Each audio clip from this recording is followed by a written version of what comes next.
¿Sí? Sí, sí, me parece que sí, Marina.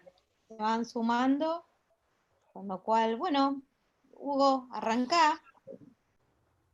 Bueno, Yo veo que hay 12 bastante, apóstoles escuchándote. Cortemos los micrófonos y demos. por eso, cortamos los portavoces, te dejamos que nos ilumines esta tarde lluviosa.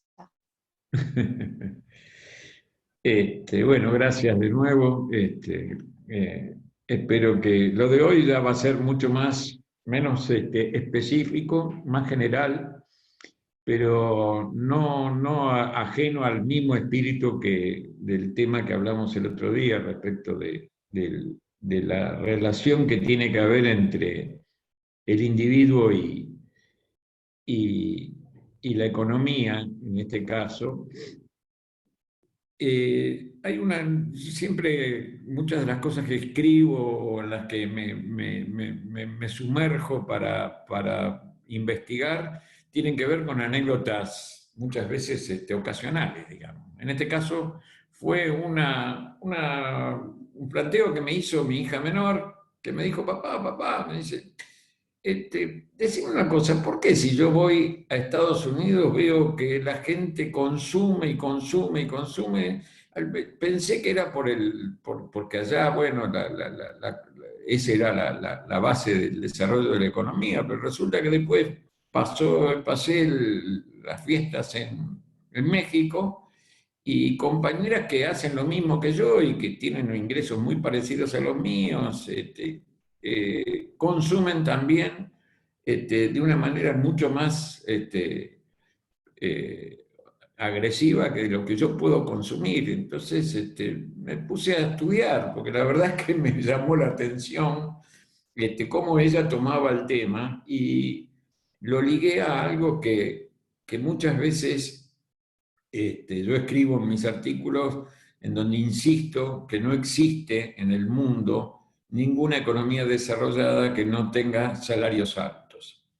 ¿En qué baso esta cuestión? Desde dos o tres lugares confluyen en la misma conclusión. Primero, no hay posibilidad de que ninguna empresa seria con desarrollo de tecnología y valor agregado importante se instale en ningún lugar del mundo que no tenga un hábitat acorde para ofrecerle a los ejecutivos que necesita para desarrollar sus empresas. No importa si son del mismo lugar o si o los traen de otros lugares del mundo, pero ellos necesitan que su personal esté dentro de un hábitat que sea acorde al desarrollo que ellos le piden a sus propios empleados y a la capacidad que esos empleados tienen. Entonces, este es desde un lado. Desde otro lado, lo podemos analizar de una cuestión fáctica. Uno agarra todos los países desarrollados que hay en el mundo, va en búsqueda de cuál es el salario mínimo de esos países y se da cuenta que hay un piso en ese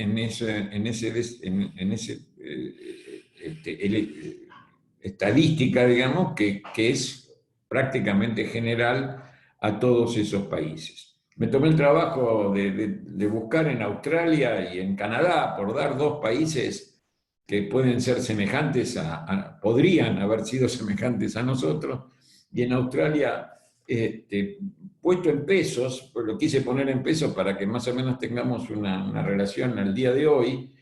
En Australia el salario mínimo es de 128.000 pesos y en Canadá de 140.000 pesos. El salario mínimo, es decir, imagínense que proyecten eso a un salario de un docente, por dar un caso, que acá tiene un 15 o un 20% encima del salario mínimo por convenio.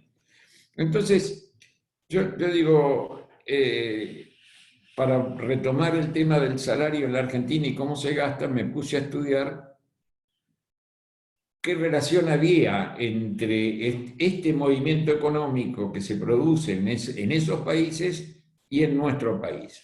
Y yo me encuentro en una cuestión que yo creo que nos tiene que hacer reflexionar a todos. En la Argentina, entre impuestos, salud y educación de una familia joven, de una familia con 2 chicos en edad escolar, entre el 60 y 65% de sus ingresos está captado por esos 3 rubros, sin contar los impuestos al consumo, sin contar el IVA que paga dentro de los productos, ingresos brutos, etcétera, etcétera. Estamos hablando de impuestos directos que se paga digamos, de su salario en forma directa. Entonces, ahí ya estamos mal, porque si a eso agregamos la comida, le agregamos el gasto de transporte y le agregamos el gasto de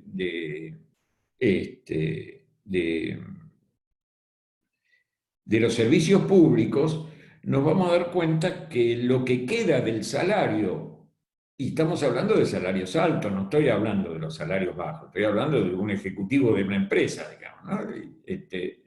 Lo que le queda para el gasto sin asignación pendiente, es decir, el que le permite ir al restaurante, al teatro, al cine, a hacer turismo, a gastar en aquellas cosas que tenga ganas de hacerlo, es mínimo. Es decir, estamos hablando de un 10%, a lo sumo, un 12, un 13, digamos, este es el techo que tenemos. Entonces, inmediatamente me puse a comparar eso mismo en estos otros países, en los países que yo le estoy diciendo, y me encuentro con que en esos países ese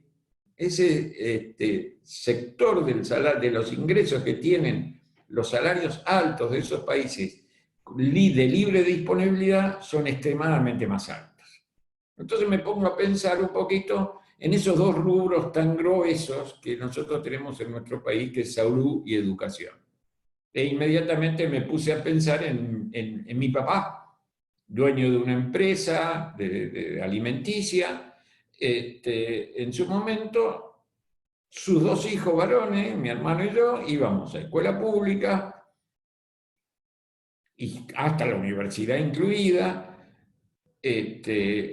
La salud era la salud pública, teníamos sí a nuestro alcance médicos de cabecera en distintos lados que le pagábamos la consulta en forma directa, y yo nunca me voy a olvidar, de muy joven, creo que tenía 13 años, cuando tuve un dolor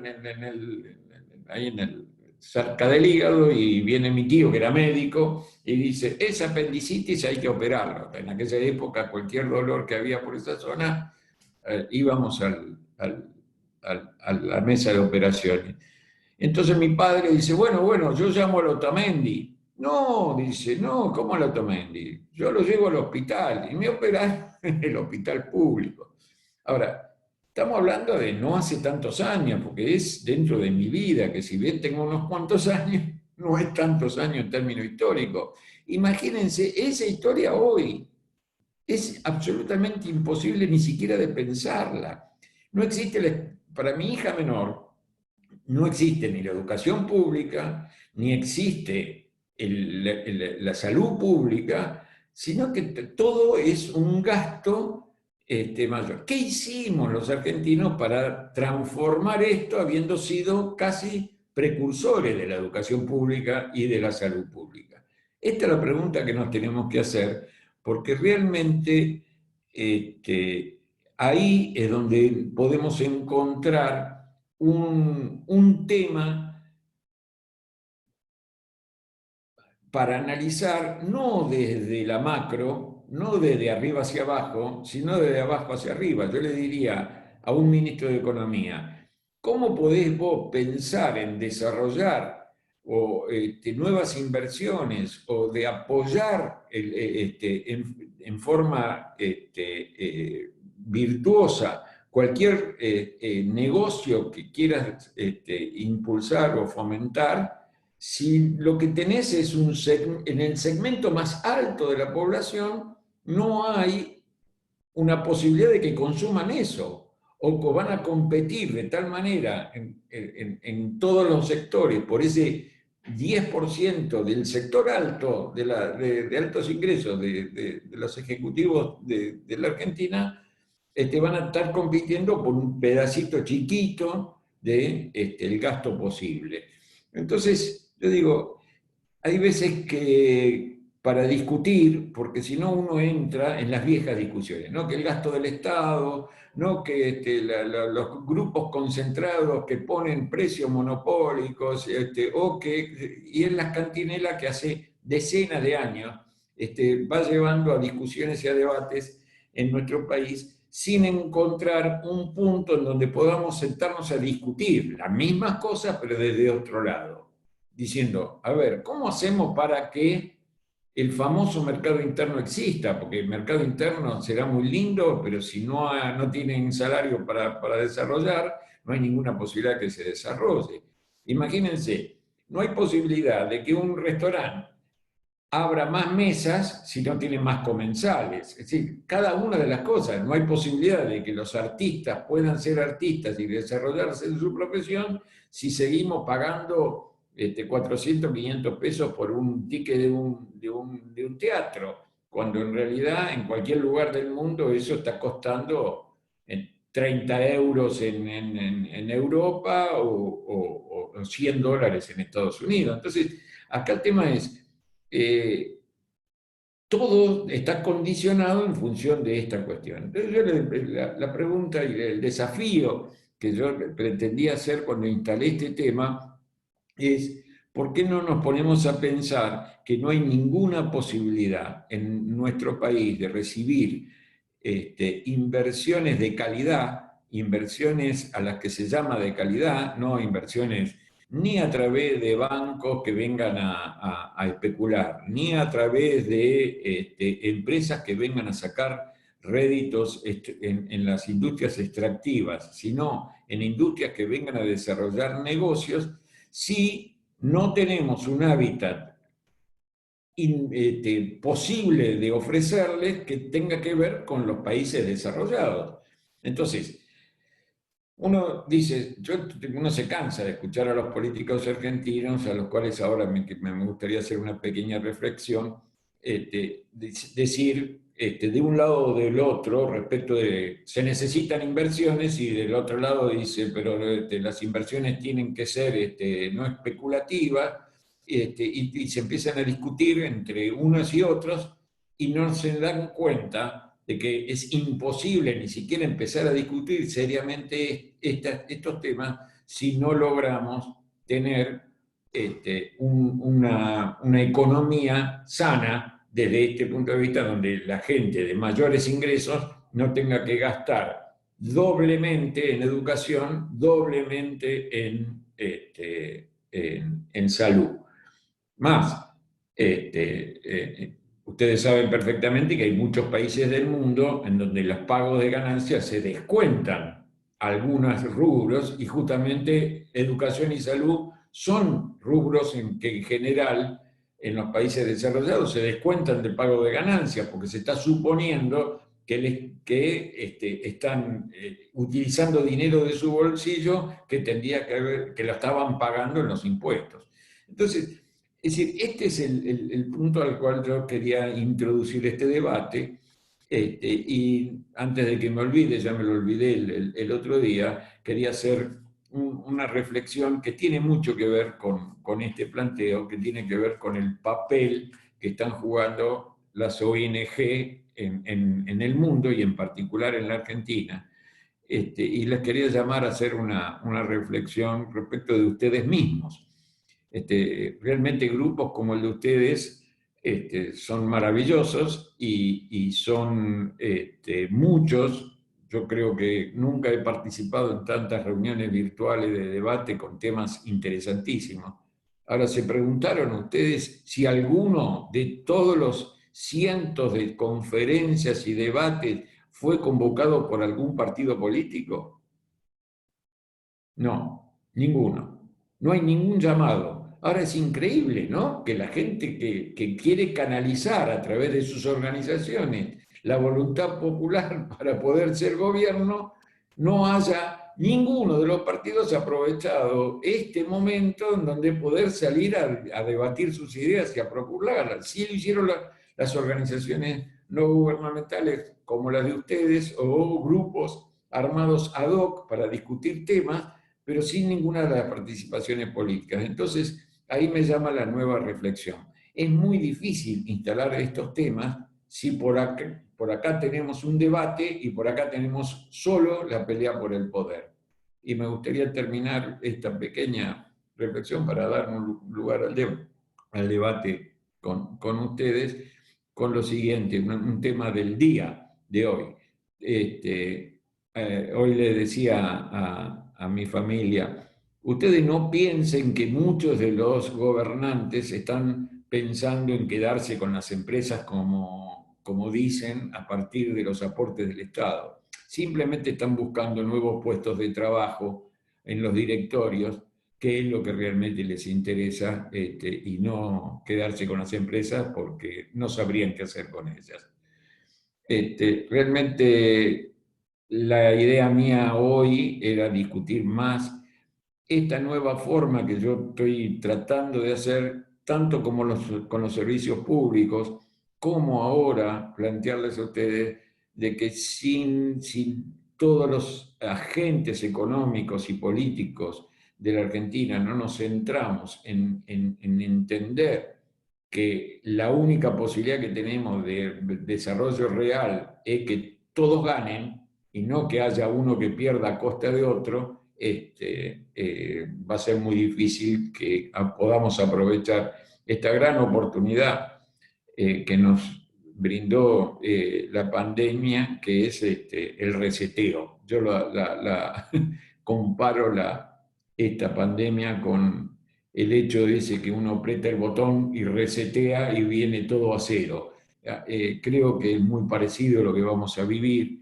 Vamos a tener gran parte de las actividades de nuestro país en cero, y es una gran oportunidad que tenemos de reconstruir por lo menos los más importantes de esos sectores de una manera virtuosa. Entre ellos, la educación y la salud. Tenemos las clínicas, los hospitales, las escuelas privadas, las universidades privadas con problemas serios en sus economías, y creo que es un buen momento para convocarlos a todos a ver de qué manera reinventamos esas actividades de una manera tal que sea virtuoso para toda la sociedad. Esto es más o menos. Gracias, Hugo. Gracias. Me parece que hay mucha riqueza en lo que planteaste y muchas cuestiones que verdaderamente dan lugar a un debate.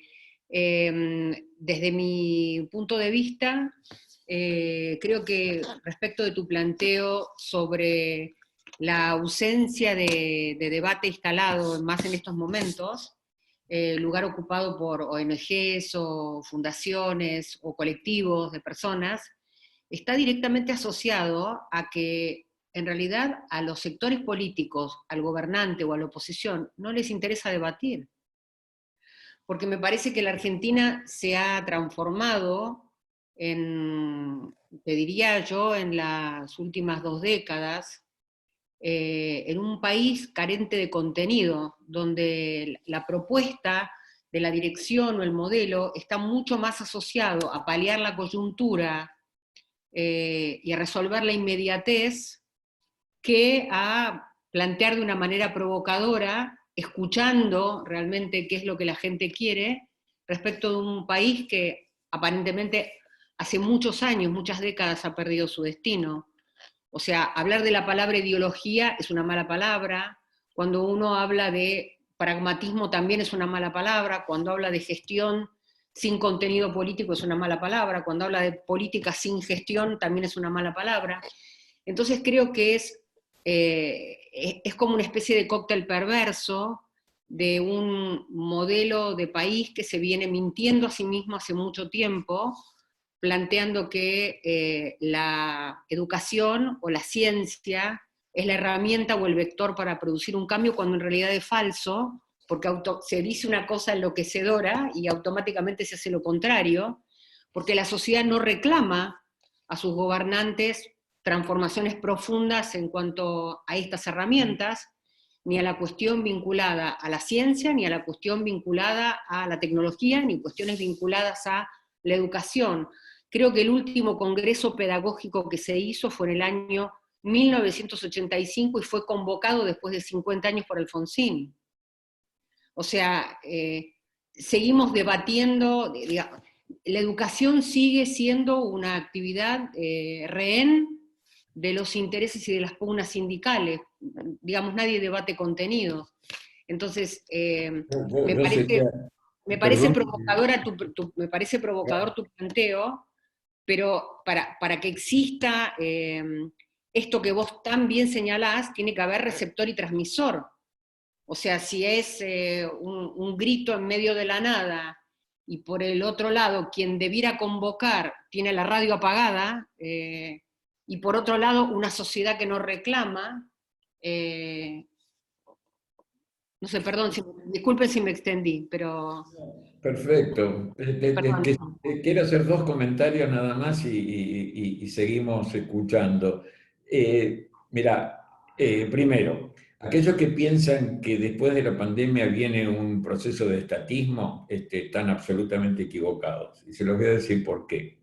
Porque esto que ustedes están haciendo y multiplicado por la cantidad de miles de reuniones que hay, le ha dado, como lo dije el otro día, un poder al individuo, a cada persona, que es imposible que se lo saquen. Hoy Marina me copiaba algunos slides de una presentación de una empresa de servicios públicos en donde estaba dentro de sus planes de negocio la hiperconectividad. Si no lo hacen ellos, lo van a hacer otros, porque claramente ahí va a estar la base del desarrollo de los nuevos negocios. Y además, les digo, bueno, antes de que empezara la charla formalmente, hablábamos de un chico que está conmigo acá, que es novio de mi hija, y que hizo un video chiquito, pequeño, de 1 minuto, que es lo que TikTok admite, y se encontró con que ese video tiene 7 millones de vistas en todo el mundo. Eso es hiperactividad. Ahora, imagínense eso que fue un instante, una idea lanzada en estas cosas que nosotros estamos discutiendo. Es decir, el poder que nosotros vamos a tener y que que lo teníamos, pero que ahora lo hemos adquirido conscientemente, va a ser un protagonista de la post-pandemia que todos van a tener en cuenta. Y otro tema que quiero dejar establecido, porque soy un disruptivo por antonomasia. El inicio del desastre de la educación argentina fue en ese congreso que vos acabas de mencionar.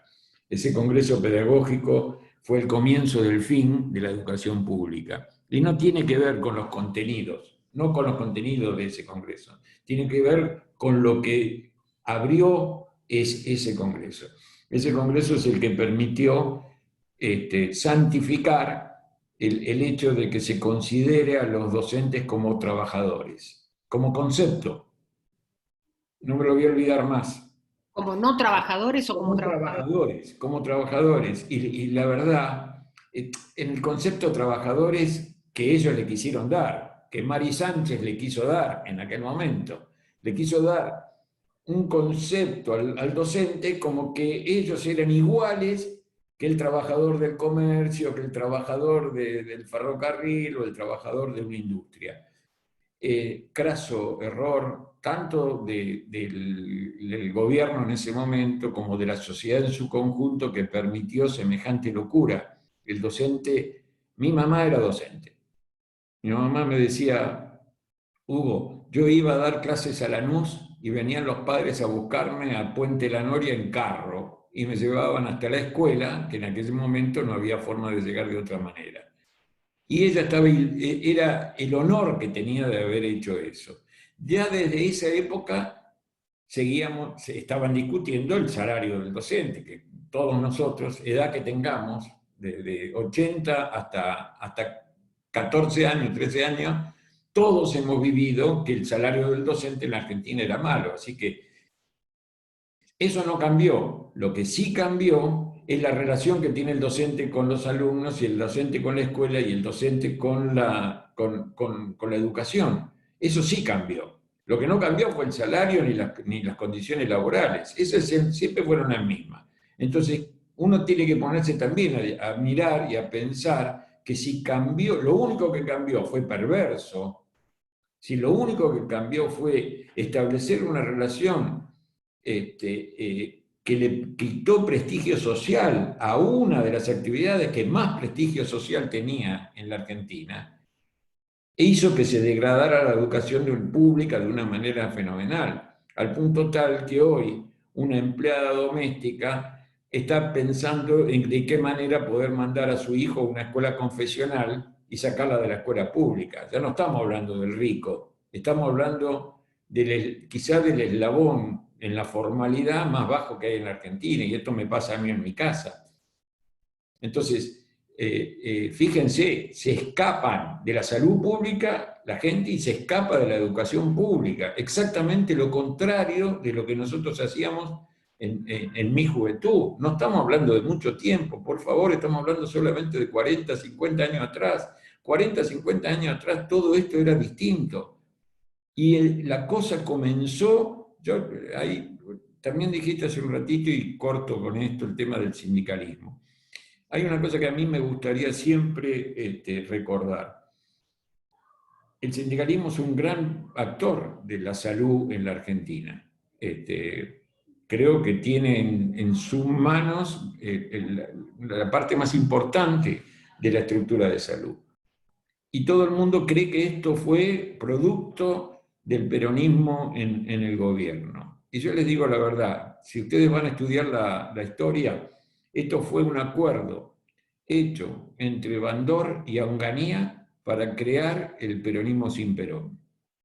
Esto no nació con el peronismo en nuestro gobierno, esto nació en un arreglo espurio que le pasó nada más ni nada menos que el control financiero de gran parte de la salud de la Argentina al sindicalismo para lograr romper al peronismo en aquella época. Y esto es parte de la historia. Con solo ustedes ir a estudiar van a ir a encontrar el decreto ley de 1970 que dio origen a esta locura que ha hecho que la Argentina gasta exactamente lo mismo en salud pública per cápita que los países que mejor salud tienen y tenemos la salud que tenemos.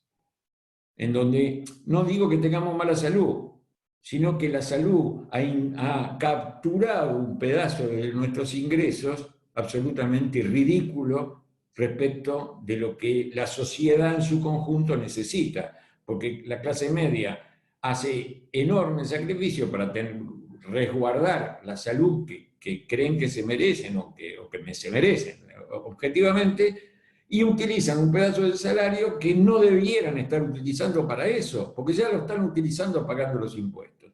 Pero ¿qué pasó?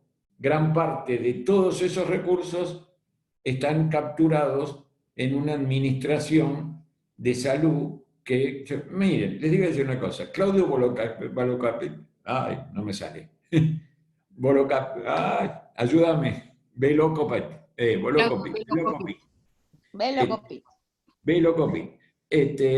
habla de este tema. Él dice, señores, no hay salud pública, no hay un plan de salud pública, y lo está planteando él desde una prepaga, no lo está planteando un socialista desde un partido ideológicamente contrario a lo que piensa Claudio.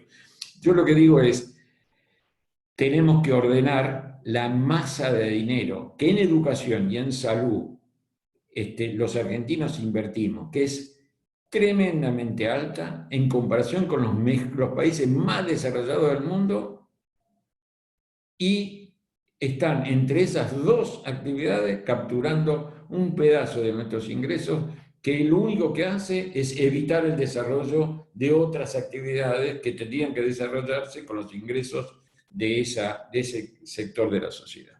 Esto es lo que yo quería decirles. Bien, bueno, buenas tardes a todos. Vamos a iniciar la sección de las preguntas. Les recuerdo que bueno, pueden ir dejándolas por el chat, los que tengan preguntas y se las vamos a ir leyendo a Hugo. La primera es de Marina Rosso. Nuestro poder, como decís, Hugo, no llega a votos. ¿Cómo se puede transformar? Con cacerolas no creo. Miren, yo les voy a decir una cosa, y me alegra mucho que algunas de ustedes hayan recurrido a la charla que invitaron a Martín.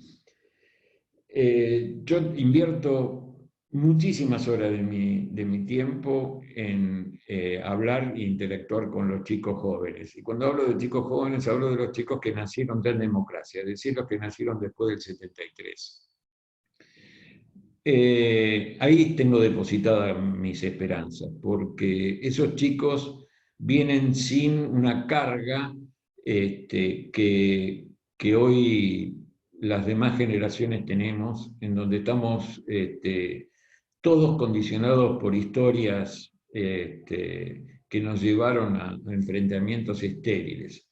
Estos chicos, en su gran mayoría, pero enorme mayoría, ni miran los noticieros, ni leen los diarios, ni están influidos por estos debates, que tienen un pensamiento fresco, y acceden a los debates de una manera mucho más libre. Con lo cual no es que le estoy diciendo a ustedes, esperemos que esos chicos crezcan. No, esos chicos en las próximas 2 elecciones van a estar representando más del 50 o 60% del electorado, numéricamente hablando. Entonces yo les puedo asegurar que captar las ideas de ellos no va a ser a través de los medios a los cuales nos han influido a nosotros. Van a ser otros medios los que van a influir. Y ustedes están aportando mucho a esto. Yo creo que ustedes y todos los colectivos. La forma de organización de la sociedad y de la comunidad en los últimos tiempos, y creo que después de este reseteo, va a ser mucho mayor, va a tener mucho más que ver con los colectivos que con los partidos. Va a tener mucho más que ver con las instituciones libres que con los partidos, la partidocracia tradicional, que hoy ya no están cruzadas. Si yo pongo como si fuera en un juego del gallo ciego, ¿no? Pongo a 3 cultores de la grieta en sus versiones distintas, con los ojos tapados, y les pregunto a ellos sobre cosas objetivas, les puedo asegurar que la mayoría de las veces van a estar mucho más de acuerdo que si se miran y dicen, no, porque vos sos esto y vos sos el otro y vos tuviste con esto y vos tuviste con el otro, y ahí se acabó el debate de lo que se tiene que discutir, que es una cuestión objetiva, que es lo que los chicos hacen. Los chicos vienen sin esa historia y van a debatir sobre los temas, van a debatir sobre las cosas. Yo soy un optimista por naturaleza, y creo que los próximos tiempos, desde el punto de vista político, nos van a asombrar respecto de los cambios. Bien, Hugo, la siguiente pregunta es de Fabián Arcaño. ¿Quién es el responsable de gestionar la oferta de salud y educación pública?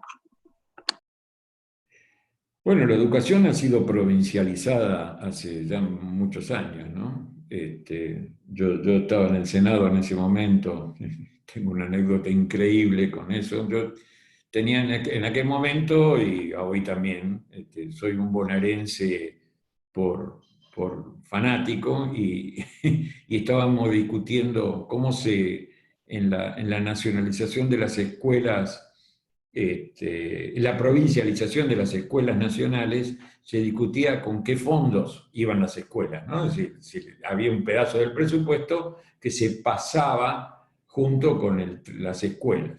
Entonces, todo el mundo quería repartir en función de la coparticipación federal, que ustedes saben que la provincia de Buenos Aires es la más castigada, en ese sentido. Tiene una población mucho mayor y una participación mucho menor en la coparticipación federal, con lo cual intervine fuertemente para que el traspaso de dinero fuera por pupitre, es decir, tantos alumnos, y se dividiera la cantidad de los fondos en total que había que repartir en función de los pupitres que se trasladaban. Pero ¿cuál fue la trampa de la cual no pude salir en aquel momento? ¿Cómo se ajustaba de ahí en adelante?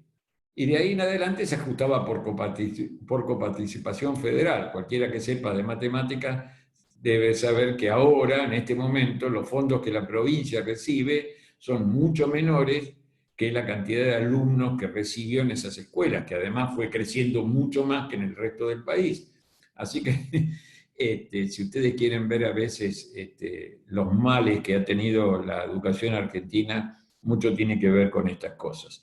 De cualquier manera, es increíble la diferencia que hay entre provincias y provincias respecto de la educación pública. Es increíble. Para que ustedes tengan una idea, uno de mis nietos está en Chubut y va a la escuela pública. Hace 2 años y medio que no tiene clases. ¿Ustedes sabían eso? 2 años y medio sin clases, por paros docentes. Imagínense la educación de esos chicos, ¿dónde quedó? Y lo comparan eso con Córdoba, con Santa Fe o con San Luis, en donde en las pruebas PISA o en cualquier prueba se destacan esas provincias, y entonces hay un desnivel en función de la administración de los recursos que es abismal. Y la provincia de Buenos Aires, ya les conté, la provincia de Buenos Aires quedó atrapada en una doble Nelson, digamos, por un lado es la que lidera esta idea del trabajador docente como si fuera un empleado de un comercio, y la falta de recursos que el Estado provincial tiene para poder administrar la educación. Entonces, ¿qué pasó? Las mejores escuelas públicas de la provincia de Buenos Aires en realidad son privadas. Gran parte de la educación privada de la provincia de Buenos Aires, la provincia paga los sueldos de los docentes y la gestión de esas escuelas la hacen privados. Gran parte. Y ahí es donde están los chicos de los sectores menos pudientes. Ahí es donde van los chicos de la empleada doméstica de mi casa, que pagan una cuota muy pequeña porque los salarios de los docentes los paga el Estado provincial. Entonces, fíjense a lo que hemos llegado, ¿no? Ustedes se acuerdan cuando se lo criticó a Macri hace muchos años por la escuela shopping. Bueno, fíjense cómo el modelo de gestión privada del dinero público en la educación en la provincia de Buenos Aires tiene una presencia espectacular, espectacular. Este es el problema, tenemos un desorden enorme, enorme. El desorden que generó, fuimos federales en cosas que no deberíamos haber sido. En eso hay algunos que propusieron en las últimas elecciones volver a tener una planificación nacional de la educación y la gestión sí descentralizada, pero que la educación fuera de alguna manera planificada centralmente, y yo creo que algo de eso habría que pensar. Bien, la siguiente pregunta es de Marina Rosso. Ella dice, estamos muy lejos de pensar una organización de país más federal, donde cada uno pague lo que recibe, como en Estados Unidos, por ejemplo, que solo podés ir al colegio del municipio donde pagás. No, no estábamos lejos. La verdad es que no estábamos lejos, Marina, es un problema de decisión. Es decir, a ver, la Argentina perdió el federalismo producto de leyes objetivas. Es decir, a ver, les menciono 3 o 4, hay muchas más, pero les menciono 3 o 4 hechos. Cuando la dictadura llama a elecciones en 1983, hizo un cálculo equivocado de que si ellos dividían los 3 sectores de la boleta electoral y ¿se acuerdan de los colores? Los más viejitos nos vamos a acordar, eran 3 colores las boletas en el 1983. Un color era el nacional, otro color era el provincial y otro color era el municipal, con lo cual se había llegado a una cosa que yo creo que era virtuosa. Pero ellos no lo hicieron en ese momento solamente por el objetivo que estaba explícito, sino por objetivo oculto, porque pensaban que había candidatos de los partidos promilitares que podían tener posibilidades de ganar a través de esa cuestión. Esa fue una de las cosas que generó una estructura política en Argentina en aquel momento que inmediatamente que asumió el gobierno Alfonsín la cambió. Imagínense lo virtuoso que hubiera sido si eso se hubiera mantenido, porque hubiéramos tenido la posibilidad de cortar boletas en serio, no de cortar boletas a través de la tijera, que sé yo, sino que ya venían cortadas en sí mismo y eran 3 pilones distintos, ¿no? O 2, dependen en algunos lugares. Y la otra cuestión que modificó la dictadura en ese momento tuvo que ver con la cantidad de diputados. Ellos pensaron que podían dominar la Cámara de Diputados dándole más diputados a las provincias más chicas. Entonces terminamos con un parlamento muy injusto desde el punto de vista del federalismo, porque ya las provincias tienen una presencia igual en el Senado. Todas las provincias tienen la misma cantidad de senadores, independientemente de la población que tenga. Pero resultó ser que en la Cámara de Diputados hay una tendencia a lo mismo. Hoy provincias chicas se juntan en la Cámara de Diputados, 5 o 6 provincias pequeñas, y tienen una cantidad de diputados que anulan a las provincias más grandes. Entonces yo les puedo contar, porque lo viví en persona, que hay alianzas que generan el fondo del tabaco, el fondo del azúcar, las exenciones del paralelo 42 a los impuestos nacionales, el barril criollo del cual hablamos el otro día, al fondo de la yerba.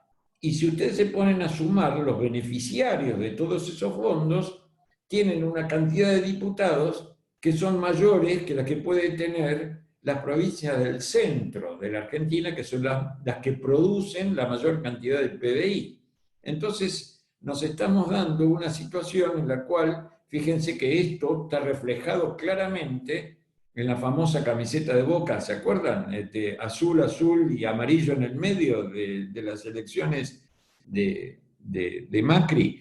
Ok, eso tiene una razón de ser.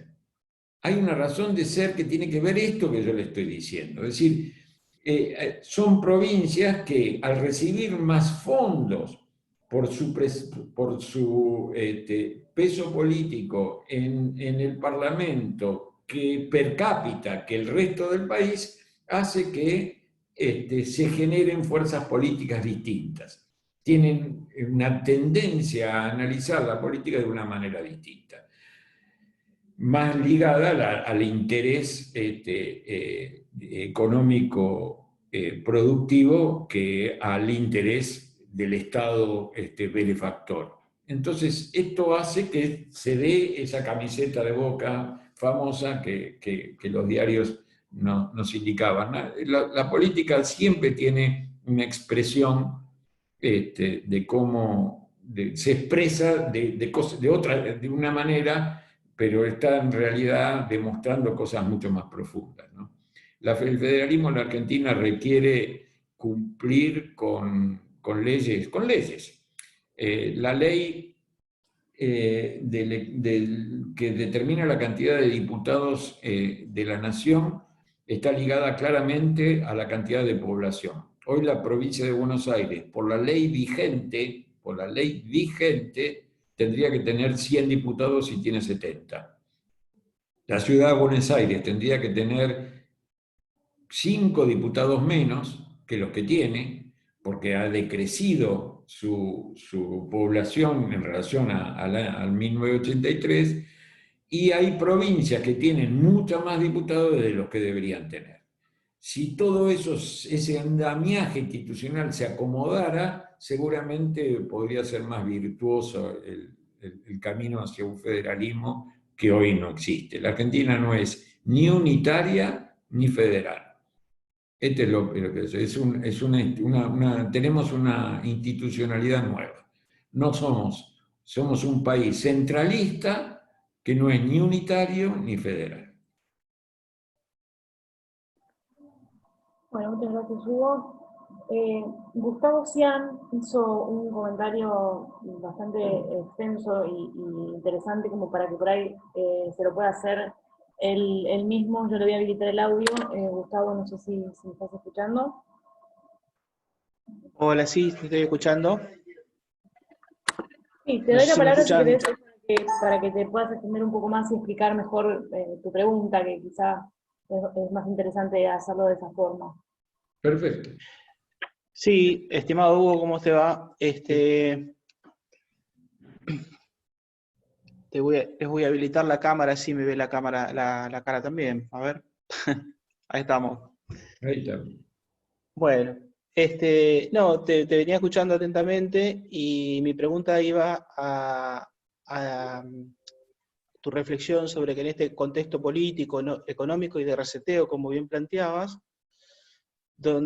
si realmente crees que se puede dar una verdadera discusión en cuanto a poder realmente analizar y revisar mejor esa carga que implica el 60-65% del ingreso en solo 3 ítems, y realmente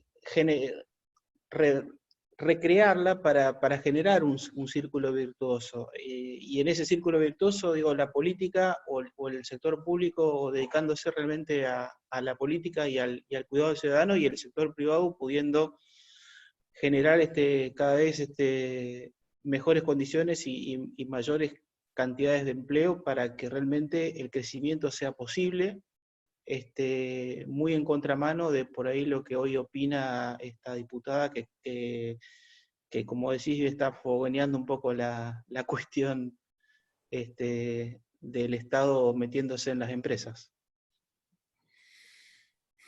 A ver, digamos, a mí no me gusta discutir de una cuestión que trato de evitarla por bien de mi salud. La clase política argentina es, digamos, escuchar a gran parte de la clase política argentina es insalubre. Yo les digo sinceramente, pobre mi familia está cansada porque hay veces que me escuchan comentar una de estas noticias, digamos, tanto la de la ley de impuestos a las grandes riquezas como al otro día escuchaba hablar de la ley de la herencia, de volver a poner la herencia como un nuevo impuesto o de esto, de capturar acciones de las empresas.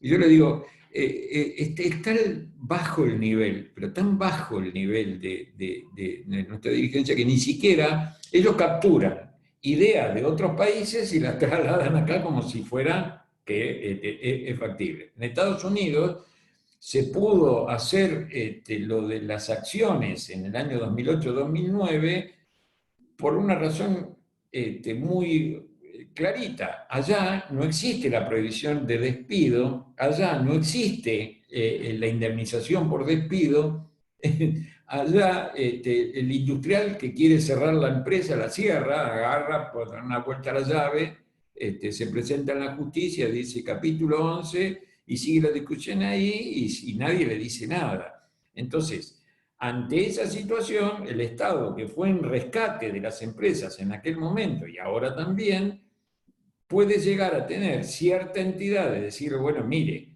yo la estoy rescatando, pero para que usted no cierre, pero usted me lo va a devolver de tal manera. Para garantizarme que la devolución se dé, yo me quedo con un pedazo de las acciones. Ahora, imagínense un empresario argentino, tiene prohibido despedir. En el caso de que despida, tiene que pagar doble indemnización. Además, tiene que seguir pagando los impuestos y si no los paga, después va a tener que pagarlo más tarde con intereses y punitorios. Y arriba le quieren sacar las acciones por una ayuda que le están dando para pagar los salarios de la gente que él, en condiciones normales, hubiera despedido. Entonces, es todo muy loco, ¿no? Es decir, pensar, bueno, escúchame, poneme en las mismas condiciones de Estados Unidos y sacame las acciones. O sentémonos y veamos de qué manera solucionamos el problema de la Argentina, que es otra cosa que Estados Unidos.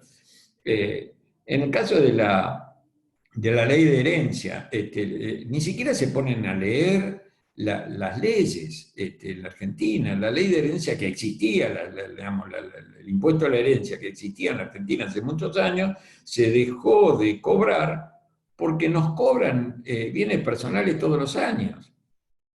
Nada más ni nada menos, es decir, nosotros estamos pagando la herencia, el impuesto a la herencia lo estamos pagando por anticipado y en cómoda cuota todos los años. Es el mismo concepto, es el impuesto al patrimonio. ¿Me explico? En Estados Unidos no existe el impuesto al patrimonio neto, entonces le cobran todo eso el día que va a heredar, que tiene la gran ventaja de que de esa manera se garantiza que las empresas tengan continuidad. Porque no es que las empresas heredan a los hijos por obligación. ¿Me explico? Ahí las empresas se heredan a los accionistas y los accionistas son aquellos que están interesados en la continuidad de la empresa. Es absolutamente distinto. Entonces, hay cosas virtuosas de otros lugares que acá en Argentina hemos arruinado, ¿no?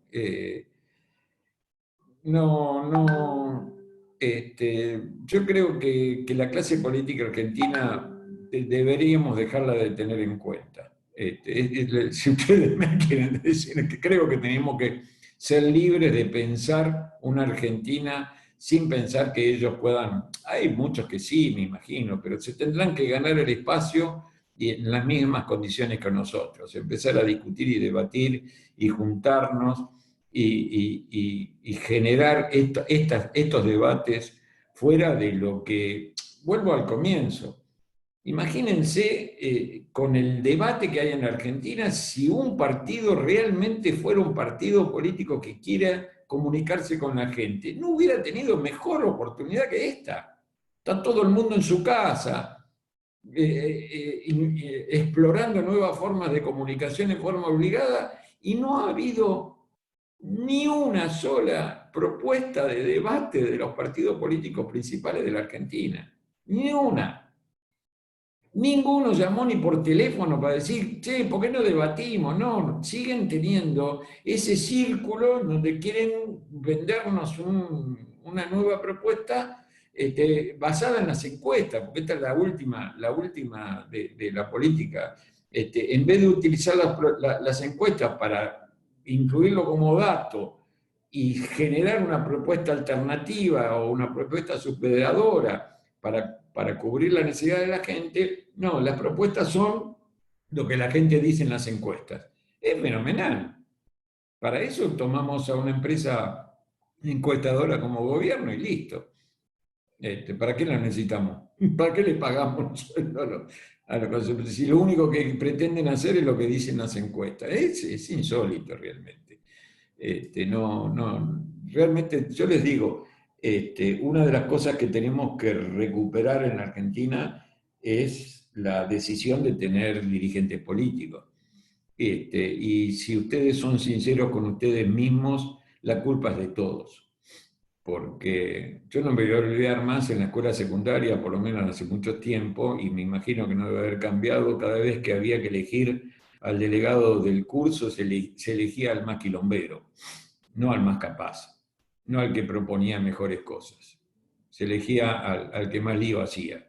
Entonces, la verdad que ya desde la génesis nosotros mismos, la participación en la cosa pública es una cosa a la cual escapamos. Creo que la clase media argentina en eso ha sido culpable y de alguna manera pagó las culpas, ¿no? Porque la que más pagó las culpas fue la clase media argentina. No quiso participar de la cosa pública. Esta es la verdad. Y la única forma que hay es participando de la cosa pública. La única forma que tenemos de que la electricidad la paguemos como la tenemos que pagar, la salud, la educación, es participando. Miren, de otra manera no hay. En Estados Unidos nadie se le puede ocurrir cobrar una cosa que no se deba cobrar porque lo pasan por arriba, digamos, ¿no? Nadie lo piensa, a ver, no es que no lo haga, nadie lo piensa porque saben que si lo llegan a pensar, los pasan por arriba. Entonces ni siquiera se les pasa por la cabeza a un político hacer una cosa así. Avanzar sobre el patrimonio de la gente es una cosa que no lo piensa. Nosotros tenemos que lograr que nos respeten como comunidad y para eso tenemos que participar. Muchas gracias, Hugo. Si algún participante tiene algún otro comentario o pregunta, puede hacerlo directamente a Hugo.